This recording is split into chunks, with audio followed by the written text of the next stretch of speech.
This video is sponsored by Surfshark, the best VPN on the market.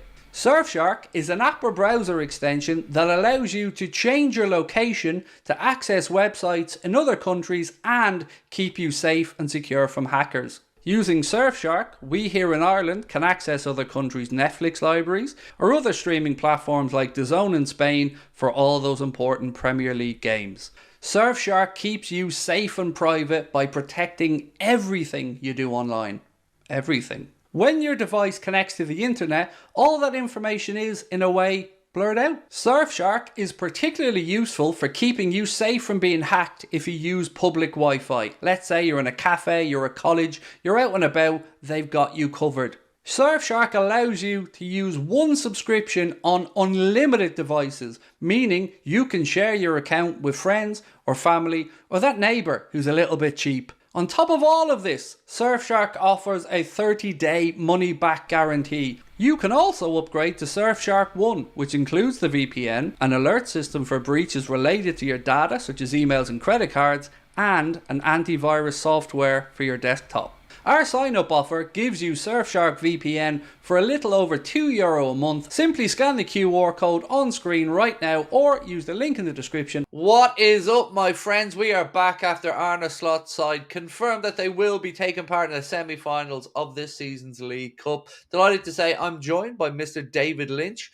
David, your initial thoughts on that game last night and of course the fact that the Reds are once again into a League Cup semi-final?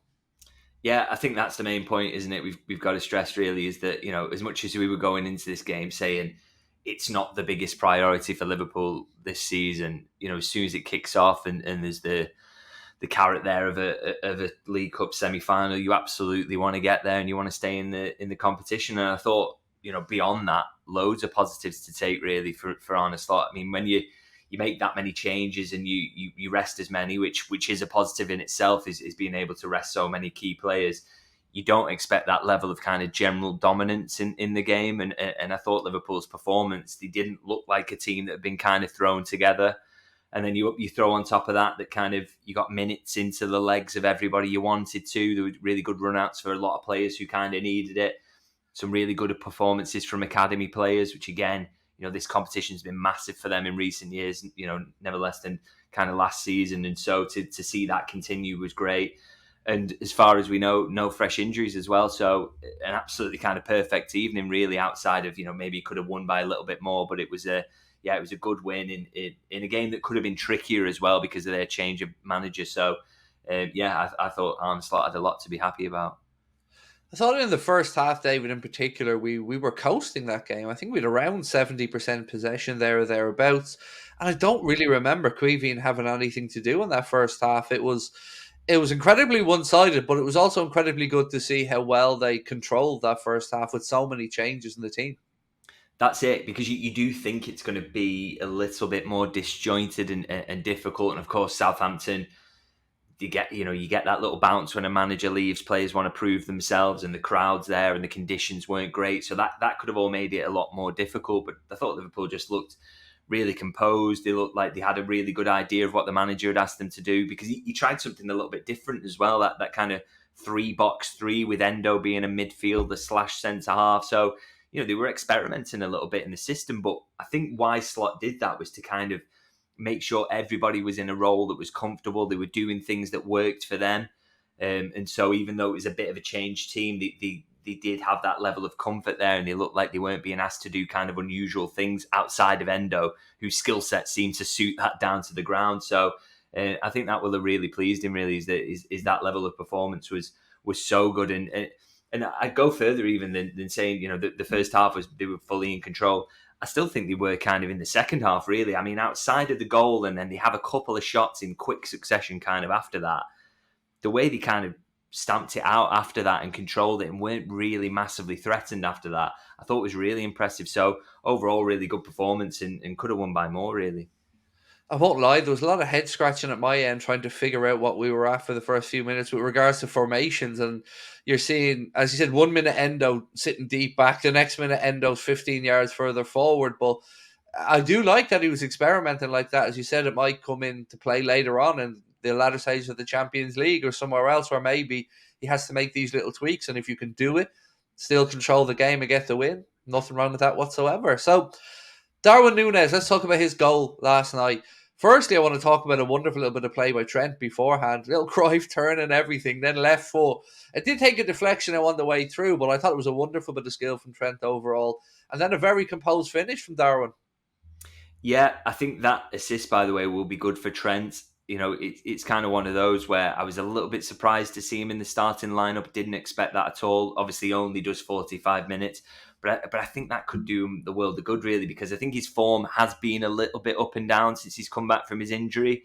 Maybe the manager's thinking, you know, as much as he didn't have options at right back, but he's thinking, you know, I need to kind of get a little bit more, rhythm into him and a bit more confidence. And then he provides that assist, as you say, great bit of skill. And I think even if the ball doesn't get the deflection, I think he's got that pass through. So really, really nice on his left foot. So I think that'll be good for him. And he almost sets one up for McAllister shortly after with a really great ball. So that's really good to see. And then, as you say, for Nunez, we've spoken quite recently about the fact that I think we can accept now he's not going to be the main man for Liverpool. That's never going to happen.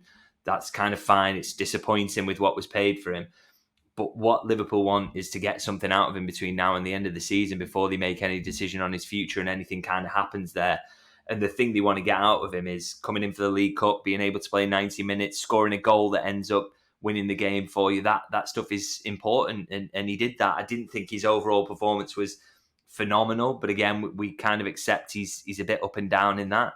But he gets a goal and he contributes and he works his socks off again, and so that is exactly what is needed from him between now and the end of the season. So it was good to see him put that away, and he put it away quite coolly as well. We're not used to that kind of composure around his finishing, so that was good for him. That's true. And what McCarthy slipping actually as he was coming up, I thought, is this going to distract him actually? Is this going to put him off? Because, seeing that happen in front of you, you would second guess yourself for a second that whatever you had in your mind, maybe it's going to go differently. But yeah, he took the goal very well. And I want to talk about Elliott for a little second if I can, because I thought he was almost lost a little bit out there on the right-hand side. For me, he's at his best when he's kind of in a David Silva-esque type of position, finding space between the lines, a bit more space to operate and push into either flank from the centre. But that goal was my favourite of the goals last night because I thought the interplay between Gakpo and Endo on the edge of the box, and then obviously the finish, that did take a little deflection, but that was my favourite of the goals we scored last night. And I was delighted to see Harvey get back into the team, build up those minutes again, and find himself on the score sheet.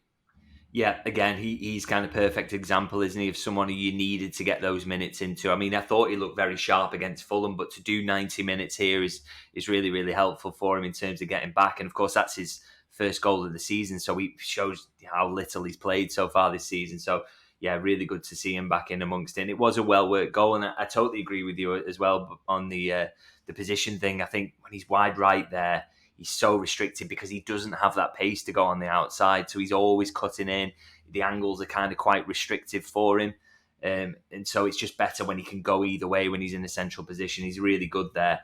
And he's a really good option for Liverpool in that position. I think he will do, effectively kind of a job share with Dominic Szoboszlai in that role between now and the end of the season. And that is two very good but very different kind of options there, which is a good headache for the manager to have.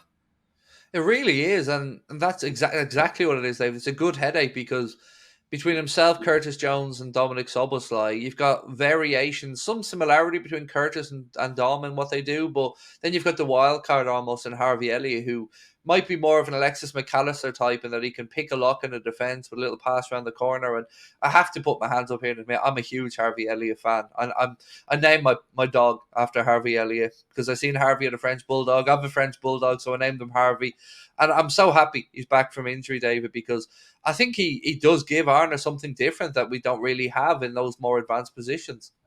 Yeah, that's it. It's kind of if you need him in games like a Fulham where you're trying to break down a low block late in the game, or any of those kind of home games that are like that. I still think maybe Szoboszlai is maybe a touch more suited to kind of the away games where it's all about covering him as much ground as possible and you need to plug gaps from time to time and you're going to get played through a little bit more frequently. But for Harvey Elliott, I think at the moment he looks really a good pick for those games where it's going to be difficult and you have to find the little spaces, the little passes. He's so capable of that. And I agree in terms of like being a fan of him as well. I almost think he's kind of underrated by some Liverpool supporters. That he's so young. He's got so many minutes behind him, and his creative numbers are up there with top players in the Premier League. And he's only going to get better and better. And he works his socks off, and he loves Liverpool. All the ingredients to be a bit of a Liverpool legend for me. And so great to see him over that injury and back in. And I'm sure we will see now for the rest of the season just how good he is.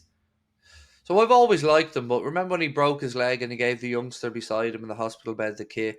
That just cemented for me that he's more than just a good player. He's a good kid. And as you said, he absolutely loved this football club and the whole Ramos story in Real Madrid and everything that went along with that. He's an easy young man to like. Another easy young man to like is Trey Nyoni, and I have to give him his full name, David, because it is a beautiful name, and I say that sincerely. I thought he was so composed. 86 minutes, first senior start for the club. A bright future ahead, no doubt, for him. Yeah, I mean, you kind of didn't have any questions over the fact that Arne Slot rated him because he's been so heavily involved in first team training this season. He wasn't sent out on loan, so they've wanted to keep him close, and he's heavily involved in pre-season as well, so that's always been obvious. But I still felt like he's still so young. His frame's not quite there, is it, physically? I wondered whether I was kind of surprised, I would say, that he was involved from the start in this game, but the level of trust they have in him. You can't get a better example of that than the fact that they leave him on the pitch for 86 minutes. And I thought he grasped the chance and kind of showed why as well. It was, his composure on the ball, his ability to link up, really sensible decision making, which again, is not what you tend to associate with 17-year-olds. He's obviously a really, really special talent, and there's nothing kind of insanely outstanding that he did, but he was so steady and sensible in a way that, like I say, it's just not what you associate with 17-year-olds. And the technique on the passes and just that ability to keep the ball under pressure, he just looks like a massive talent. And really, Liverpool have got a few of those coming through, and really, really excited about him and what he can become in the coming years. So another youngster who was part of the squad but didn't get on the pitch was young Rio, and good experience for him, even just travelling there with the first team squad, getting to see what the regular match days with the first team will look like. I thought it was clever from Arne, albeit maybe a little bit disappointed for some people that he didn't get a couple of minutes, but I just think it's good experience for him. Yeah, again, I was surprised by this one as well because I don't think he's played for the 21s even yet. He's been restricted to the 18s, so to be involved in the first team picture feels like a massive step up. But again, he has been around first team training a few times since he's come in.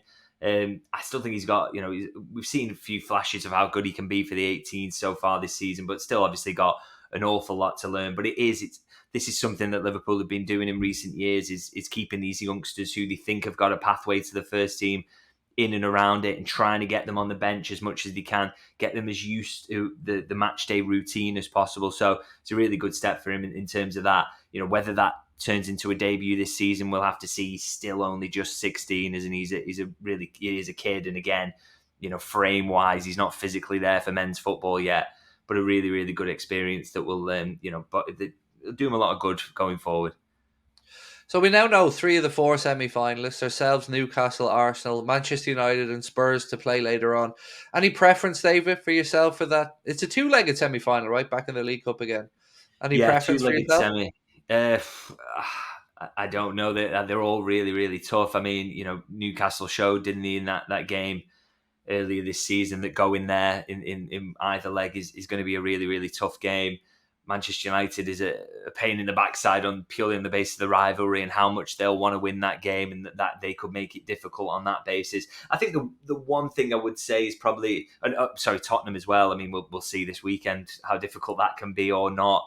But they can get, if they catch you on a good day, they can be really, really dangerous. I think the one you would probably like to avoid is a 2-legged semi against Arsenal. You don't, if you're still going to go with the selection of kids and a few fringe players, then you don't want to give them the confidence of beating you, I would say. But also, you probably don't want to be throwing in big hitters in that 2-legged semi in kind of late January and February. So it's a really tough one. The only preference I think I could probably say is to avoid Arsenal. Anything outside of that, it's probably a tough game for different reasons, but not quite as tough as facing Arsenal. Yeah, I'd just like the second leg at home. That's all you really hope for in these scenarios. If you can go there, maybe get a credible draw or something away from home and then finish the job at Anfield, that would be the ideal scenario. Really quickly before we move on to a few bits around contracts and signings and the Unity League as well, I wanted to talk about for a second. I just wanted to ask you, have you noticed a change in Arne Slot's demeanor in his press conferences a little bit? I feel like he's settled into the job now. He's gotten to know all of you guys a little bit, and you're seeing a little bit more of his personality starting to come out now in these press conferences. Yeah, 100%. I think over the last month or so, he's really kind of come into it now. It's just kind of settling down, being more familiar with the faces that are present, the types of questions he's generally going to be asked. And again, just using English consistently all the time as well, I imagine helps. I mean, his English was flawless anyway, don't get me wrong, but surely he's using it now far more than he was when he was at home. So, all these things. And I think, getting a bit of a body of work behind him, quite a few wins now, Liverpool doing really well. That's got to give him confidence and feel like he's settled in. And I don't think he wanted to give up too much of his personality before Liverpool had got a few results, because, maybe that stuff could be used to criticise you from time to time. But he does. He seems really relaxed now, and it's great because we're learning more about him, seeing more of his personality, and it makes him more likable, doesn't it? Gives fans something more to latch onto. So really enjoyed seeing that. I think it was The Athletic, if I'm not mistaken, who had a piece that said that when Liverpool were scouting Arne Slot, one of the things that struck them was the relationship and the way that the fans took to his style of football at Feyenoord, another working class club. You can definitely see that in him, and he speaks very fondly still about his time at Feyenoord, obviously. Yeah, that was definitely, in terms of the due diligence that Liverpool's recruitment staff do, that's a massive part of it as well. Not just tactically, what does he do? How does he get his teams to overperform? It's about personalities and how they come together as well. So that was definitely a big part of it. It's interesting, actually. Someone who kind of works with Liverpool messaged me around the time that his name popped up and said he had interviewed him a while ago and spoken to him and said, he was kind of the person of all the managerial candidates that were being touted for Liverpool. He was kind of the closest fit in terms of personality, he felt, to Jurgen Klopp. So obviously he's not quite as gregarious as Klopp, but in terms of having that little bit of humour and being really relaxed and confident in himself. So I think we're seeing that as well now. So that was interesting to me. So he's really settling in and showing himself, and he seems like a great personality and a great fit for Liverpool, as he was for Feyenoord. Yep, absolutely. Hats off to the recruitment team that did that search, because he certainly seems like the right fit, David. I wanted to speak a little bit about Trent, if I may, because there was a report in Caught Offside, I think it was yesterday, that said that Trent has been offered a 4-year, just shy of £310,000 a week contract by the club, which would, they say, be his fourth contract offer. Where are we at with this? I mean, can you put any meat on those bones, or do those figures sound realistic to you? Because I got to be honest, David, for me, when we're approaching the £300,000 a week mark, I think that's overpaying for any right back in world football, personally, let alone Trent. But again, these are just unsubstantiated rumours, so we don't know the exact numbers. But is anything you've heard tallied with anything along those lines? Yeah, so no concrete updates on this one, unfortunately. I mean, Trent is doing a very good job of keeping a lot of these updates in the dark and what's going on. That we're not really receiving a blow by blow, or certainly not from sources that I would say are kind of give me any confidence that there's huge truth behind them. Again, and that kind of goes to the numbers as well. I mean, we spoke on the last video about 350 grand a week, which is the number that's being touted. Again, not by any source that I kind of would hang my hat on, but it's the number that seems to be out there. That would be on the top side of what you'd be happy with Liverpool signing him up to. I agree. So if it is closer to that 300, that feels a touch more acceptable. I mean, I doubt we'll ever get a hold of the real numbers, whenever if the contract's eventually signed. But, I'm sure Liverpool will have a figure that they're happy with. And, they're really good, as they are with transfers, in terms of measuring exactly what the value is of a Trent Alexander-Arnold. So that's not just to say, okay, well, he's only a right back, so we can only pay him 200 grand a week. They obviously know that in terms of progressing the ball and getting into areas that will help you to score goals, he'll have a numerical value that they can place on it because of the data scientists they work with. Obviously, that back and forth is ongoing now. So it's not quite there yet, as far as I'm aware, but still talks ongoing. So we'll see what they come up with in terms of the numbers, but let's hope they can get there. I think we've got to be a little bit careful on this one, because 4-year, 5-year contract, whatever it might be, you and I know about 2.5 years. If it's a 4-year contract, 2 years into that contract, you're going to start negotiating again, probably, and looking down the line. So there will be another probably pay bump somewhere down the line here for Trent. So I guess the club have to keep that in mind as well, that, you know, whatever it is now, in 2 years' time, it could be another bump. Yeah, it's an underrated and it's not spoken about enough, I don't think, as an element in this whole scenario. The fact that he signed a 4-year deal last time, kind of crazy that Liverpool let that happen, really.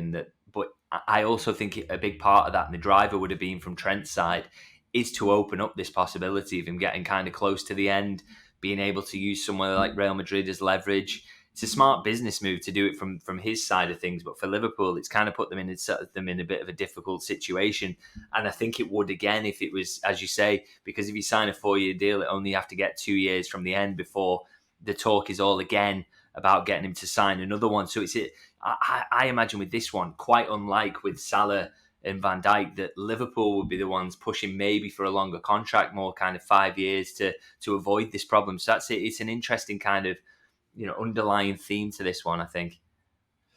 The most interesting thing for me, David, over the last couple of days has been Sergio Aguero popping up out of nowhere, telling the world that Mohamed Salah had agreed a 2-year contract extension. I mean, of all the people, David, I thought might pop up and let us know about this, I would put that up in the Gabi Agbonlahor Saudi Arabia level of punditry. I don't know where to go with this one, but I feel like we're getting closer to some positive news on Virgil and Mohamed. I feel like we may see something by the end of this month that sees both of those gentlemen standing there with shiny new contracts. Would that be along the right lines, do you think? Yeah, I guess the question is, which of the former Premier League strikers do you trust the most? And I will always go with the one who's giving me the best news. So I tend to kind of want to agree with Aguero here and hope that that's true. I mean, it's interesting. The mood music does seem to be going towards Salah and Van Dijk staying, doesn't it? And those contracts being wrapped up soon. You know, we haven't had a kind of social media post from Salah for a while or anything in the mix zone. That offer's been made and the talks are ongoing. So that seems to be progressing. And we have always said that Van Dijk probably the easiest of the three to get done. So always been optimistic around that one. So hopefully we do hear something. But I would also caution against, you know, as I say, the mood music suggests that they're going to get there. But also, you know, if you read anything negative about Trent that comes in the Spanish press, I wouldn't read too much into that either or put too much stake in it. It's just reports kind of come out, and whether they're good or bad, it's best to kind of drown a lot of that out. I will always say that I kind of remain optimistic about all three staying for various different reasons with all the three of them. And so, you know, I wouldn't ask people to kind of get too distracted by what's being said or, you know, too bought into the idea that everything seems to be going towards a Salah and Van Dijk signing and maybe Trent not. As I say, I still feel that all three will stay, and it's just a case of kind of hanging in there till we get something a little bit more concrete and actual in terms of news around them. But I'm sure it will be coming soon.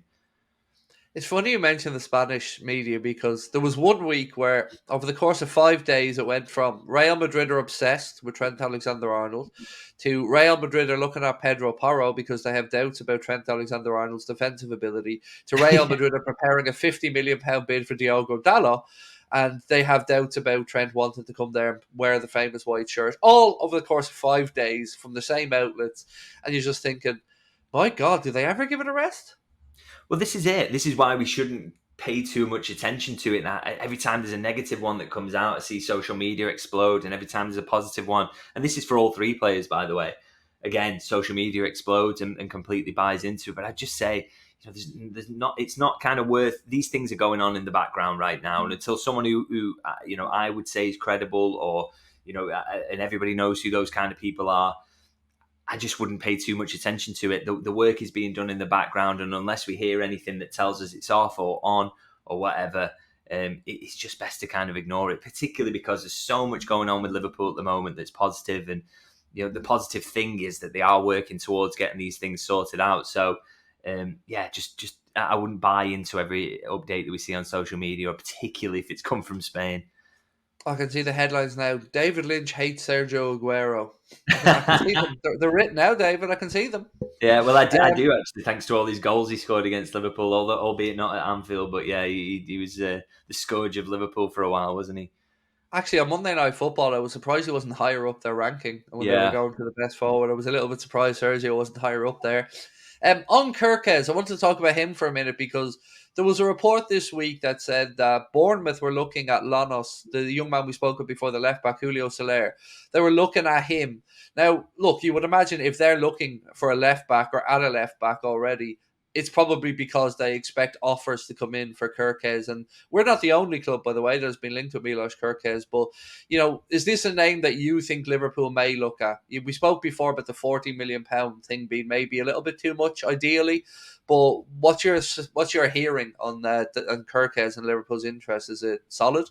Oh yeah, they'll absolutely be looking at him and keeping an eye on him, because not least because Richard Hughes knows him well and liked him, and I believe that Arne Slot did as well previously. So when both parties are kind of keen on a player like that, and he ticks so many boxes in terms of age, he's already got some Premier League experience behind him, playing really well for a side that is doing very well. There's a lot of reasons for Liverpool to be keeping tabs on him. So I've absolutely no doubt that that's the case. The thing I would say about Salah is, obviously he'd been linked to Liverpool recently, and clearly that was something to try and nudge Bournemouth along a little bit and try and get them moving. And I think if they are signing a left back, I do think it will be in recognition of the fact that Kerkez, they are likely to be fielding offers, whether that is from Liverpool or elsewhere, come the summer. But I think the perfect scenario for Bournemouth, and the way I expect this to play out, and also probably the perfect scenario for Liverpool, really, if Kerkez is the one that they decide to go for, is, Salah goes to Bournemouth, plays this next 6 months, really settles in, gets used to things, then he's ready to kind of step up and be into the first team, and then Bournemouth sell him Kerkez in the summer. And for Liverpool, equally, they would probably rather wait a little while, sort out what's happening with their left back situation, and then make a move for Kerkez or another left back in the summer. So I wouldn't think that Bournemouth are making a move to bring in a left back from Argentina so that he could come straight into the first team now and replace Kerkez. I think that would be unwise, and they don't tend to work in that way. But I do think it sets up a possible summer departure, which it just wouldn't be a surprise really with Kerkez, because he is attracting an awful lot of interest at the moment. In these scenarios, so Kerkez obviously plays for the Hungarian national team with Dominik Szoboszlai. We have Omar Marmoush playing with Mohamed Salah. Would managers lean on players like that for a bit of inside knowledge on what these guys are like in and around the training pitch, what their personalities are like before any possible transfer? Yeah, absolutely. I know this is something that Jurgen Klopp definitely used to do. Is kind of ask players who, maybe not just national team, but if they played with them before, what are they like personality-wise? Do they work hard in training? Are they someone who's trying to squeeze every bit of talent out of themselves, or are they a bit lazy, or trying to find out things about personalities? It's all part of the due diligence that Liverpool do, and asking as many sources about that sort of thing is really, really important way of finding out what they're really about. So yeah, it's 100% that will be something that if Liverpool move forward for Kerkez, they will be asking Dominik Szoboszlai about him and what he's like personality-wise. No question about that. Two quick fire ones to finish up if I can. Jayden Danns, what's the plan going to be for him in January? Yeah, so previously I spoke to someone in the kind of summer about this, and it was kind of, look, let's get him back fit, and we'll have a look then in terms of, because there was potential for him to get loaned in the summer, but then obviously picked up that back injury. It's an interesting one now, because I wonder, I think January is a possibility for a loan, absolutely, I would say. But it's just because that extra League Cup games are there now, and obviously they bleed into February, whether they'll just think it's better to kind of keep him around, particularly he's had an injury and they can get him in training and just look after him really, rather than sending him out. So it's just one to keep an eye on. Definitely no decisions made yet in terms of what's happening with him, but I'm sure Liverpool will field plenty of interest. So one to keep an eye on. And finally, the Super League is back under a different name now, the Unity League. The first thing that struck me, David, when I seen this is, where are they going to get 96 teams from to fill out this league? And again, I always chuckle about Real Madrid in this scenario, because they speak about respect and not want to go where they're not respected. And at the same time, they're playing in the Champions League while pushing along now the Unity League. Do you think this ever gets off the ground, or do you think it's consigned to the dustbin? Because we've already seen a lot of concessions from UEFA, and hence the new format of the Champions League. Yeah, I'd say absolutely no chance now, to be honest. That all the English clubs have basically guaranteed that they won't be part of it, and there's no way that would be allowed. So I'm kind of tired of hearing about it, to be honest. I also think, I don't want to go in too hard here, but I think the journalists who are continually pushing out the information about this as news pieces, acting effectively as mouthpieces for this organisation and basically, writing these things up off the back of a press release that they've received. That, for me, that's not journalism. That is, let's say, it's parroting a press release. It's you're doing PR on their behalf, and we would not hear half as much about it if these journalists didn't fall for this every single time. This isn't news. It's not interesting. And it doesn't, it's not going to come to anything, and we don't need to hear about it anymore. So stop doing PR for these guys who are trying to run this Unity League. It isn't happening, and I'm really, getting tired of hearing about it, really. So I just wish people would stop writing about it as if it's ever going to be anything. I agree. By the way, it's clear it's not coming to anything, and you don't have any major competition in Europe without the English clubs in it. Let's be honest, they are the gravy of European football. So I'm with you on everything you said there about. I wish it would just go away at this point. Fans don't want it. We've made that abundantly clear. There've been concessions in the Champions League, as we've seen. So let's just see how this new format goes on. So David, this week, what have we got coming up for yourself? I know you put out a piece today about Endo, which I had a quick read of. Definitely worth looking at. Anything else coming up? Yeah, so if people want to read that Endo piece, kind of a little bit of an insight into what the plan is with him in January and what happened over the summer and what we can kind of expect. And that's obviously at davidlynchlfc.co.uk. And of course, if people want to subscribe to that and get on my YouTube as well, obviously it's all the build up to Tottenham now and the post-match reaction to that if people want to check that out. And I want to say, by the way, YouTube is going crazy at the moment, so really appreciate everyone who's subscribed, and so many of them have come from this channel, by the way, so I massively appreciate that. So yeah, thank you to everyone who subscribes, and if you don't, please do check it out. Yeah, please do check it out. As you said, we've waited a long time to try and get David onto the channel because we knew our audience would like what David has to say. We love our chats with him as well. And the more Liverpool voices we can get around the club, the more content we can get, the better for everybody. So thank you to David. Thank you to you guys as well for watching. And we will catch up with you very soon. Much love. Bye-bye.